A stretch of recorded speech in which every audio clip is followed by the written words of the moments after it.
기독교 신앙을 버리는 두 가지 이유. 전 세계적으로 코로나에서 예배를 통제받은 이후 80% 정도 회복되었다고 합니다. 지금은 코로나가 없어진 것은 아니지만 코로나 때문에 교회 출석을 방해받지는 않습니다. 하지만 20%는 교회에 출석하지 않는다고 합니다. 퓨 리서치에서 22년 11월 조사에 따르면 20%는 거의 예배에 참석하지 않으며 그중 5%는 온라인 예배도 덜 참석한다고 합니다. 그렇게 몇 년 더 지나면 자신이 기독교인이라는 정체성을 유지할 수 있을지 의문입니다. 그럼에도 그 중에는 신앙을 완전히 버리지 않은 사람들이 대부분일 것이라고 예상합니다. 여전히 하나님의 존재를 인정하며 예수 그리스도가 구세주임을 믿고 있을 것입니다. 문제는 그 중에 일부는 영적인 방향을 바꾼 사람들도 있다고 합니다. 신앙을 버린 것은 일종의 배교입니다. 종말론적인 여러 이유가 있을 것입니다. 첫째 이유는 실망감 때문입니다. 기도응답을 받지 못했을 수도 있고 교회를 운영하는 방식이나 목회자의 태도를 보고 실족한 사람도 있을 것입니다. 욥의 아내도 계속된 고난이 오자 하나님을 욕하고 죽으라고 욕했습니다. 경제적 파산이나 가족의 질병과 죽음을 두고 기도했을 텐데 만족스러운 결과를 얻을 수 없었습니다. 그때 사람은 실망하고 하나님을 원망하거나 분노합니다. 종의 기원을 쓴 찰스 다윈은 그의 딸 애니가 10살에 죽는 것을 보고 실망했습니다. 다윈이 그의 기독교 세계관과 조화를 이룰 수 없는 또 다른 주제는 지옥의 교리였습니다. 다윈의 문제는 그가 하나님을 재판해 회부한 것입니다. 그는 고통에 대해 하나님께 즉각적인 대답을 요구했습니다.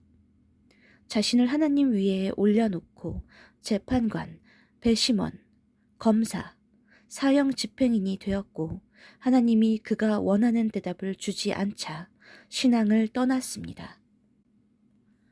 CNN을 설립한 테드 터너는 그의 여동생인 메리 진이 희귀한 형태의 낭창 합병증으로 5년 동안 죽어가는 것을 보고 믿음을 잃었습니다.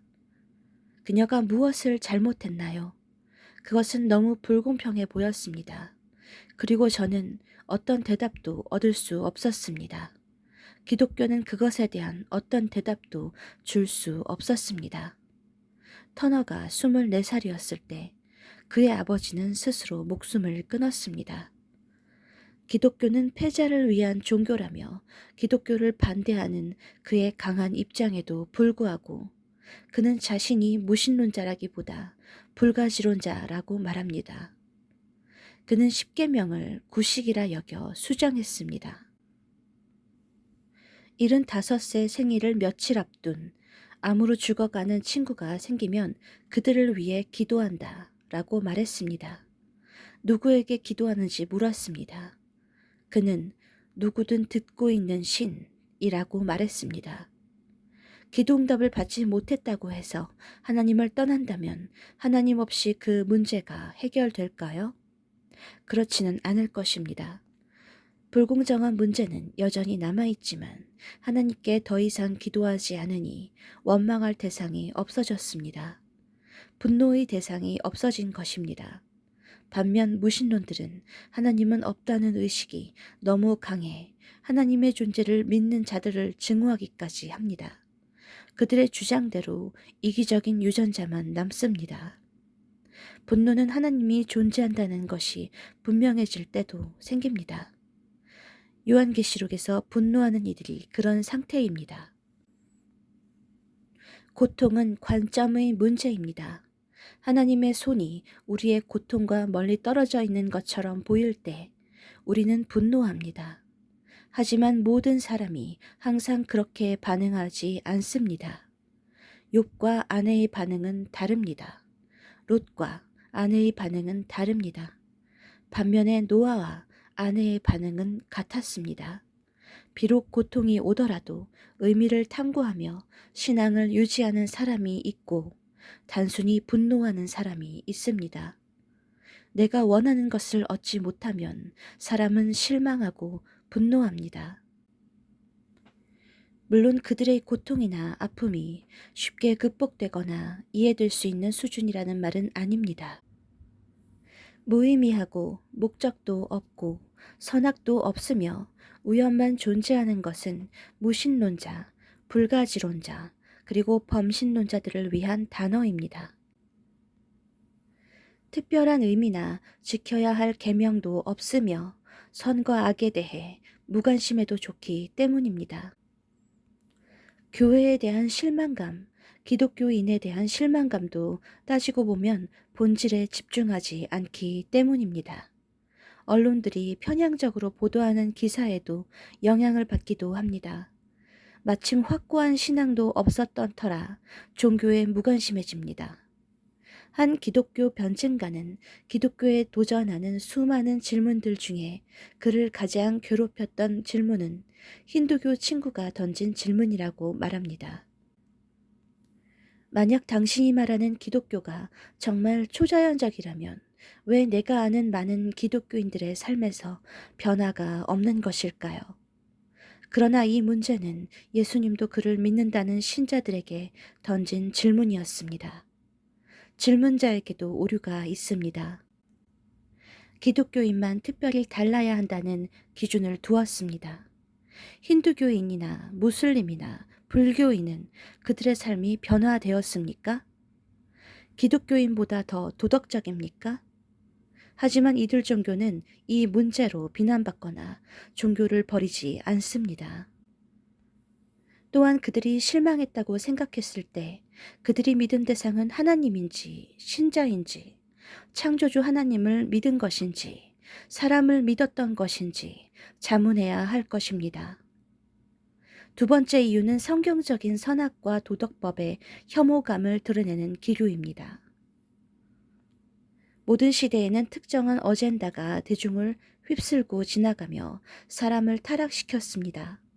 현대에 이르러 악이 대거 풀려났고 더 빠르게 확산되었습니다.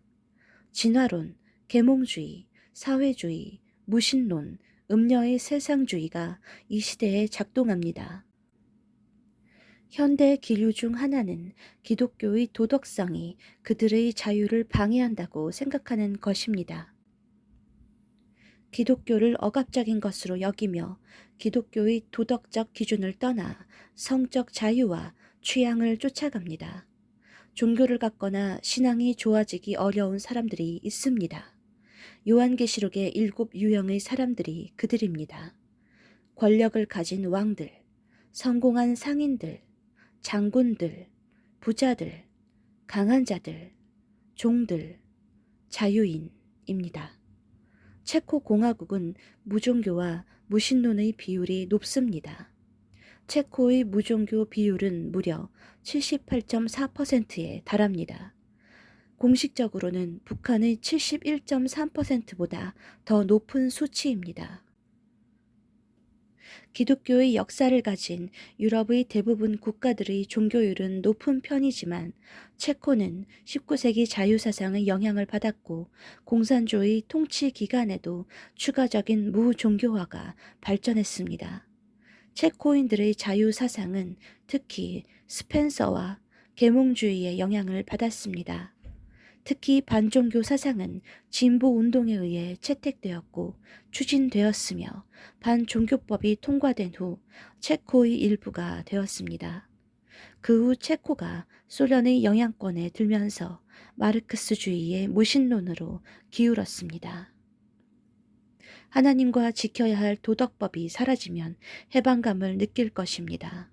그러나 창조주로부터 받은 내재된 도덕률까지 사라지는 것은 아닙니다. 무신론자들이 죽음에 이르러 사후에 대해 고민하는 것도 그 이유 때문입니다. 당장은 편할지 모르지만 죽음의 순간에 이르면 돌이킬 수 없는 후회감과 완고한 고집만 남습니다. 회개할 수도 없는 이유는 평생 기독교를 파괴하는 일에 앞장서 왔기 때문입니다. 그렇다면 신앙을 가진 신자들은 왜 믿는가요?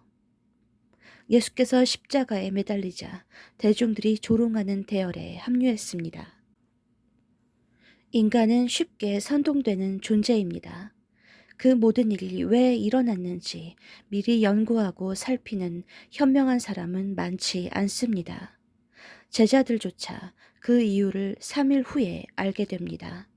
모르는 때와 알 때가 있습니다. 우리가 이유를 모른다고 해서 근원이 부재한 것은 아님에도 사람들은 거기서 돌아섭니다. 그러나 진정한 기독교인은 다양한 이유로 그들의 신앙이 흔들리지 않습니다. 첫째, 창조 하나님은 존재한다고 믿기 때문입니다. 성경의 창조론 외에 다른 대안들은 만족스러운 설명에 미치지 못합니다. 성경만이 모든 문제에 만족스러운 설명을 충족합니다. 공학적 지식을 가지고 만물을 보면 얼마나 아름다우면서 최적화되었는지 놀라움을 금치 못합니다. 우연으로는 먼지 한 개도 생성할 수 없고 그렇게 만들 원인도 존재하지 않습니다. 또한 신자들은 개별적으로도 하나님의 존재를 경험하고 있습니다. 둘째, 예수는 역사적으로 존재하셨고 죽음에서 부활하셨습니다. 성경의 모든 예언과 성취는 그것을 증명하며 예언은 우리 시대에도 성취되고 있습니다. 셋째, 전능하신 하나님은 역사를 통제하시고 인류를 심판하십니다. 그분은 세상을 방치하는 것이 아니며 모든 상황을 면밀하게 살피시고 정하신 때까지 기다리십니다. 때가 되면 세상을 심판하실 것이고 심판을 위해 다시 오실 것입니다.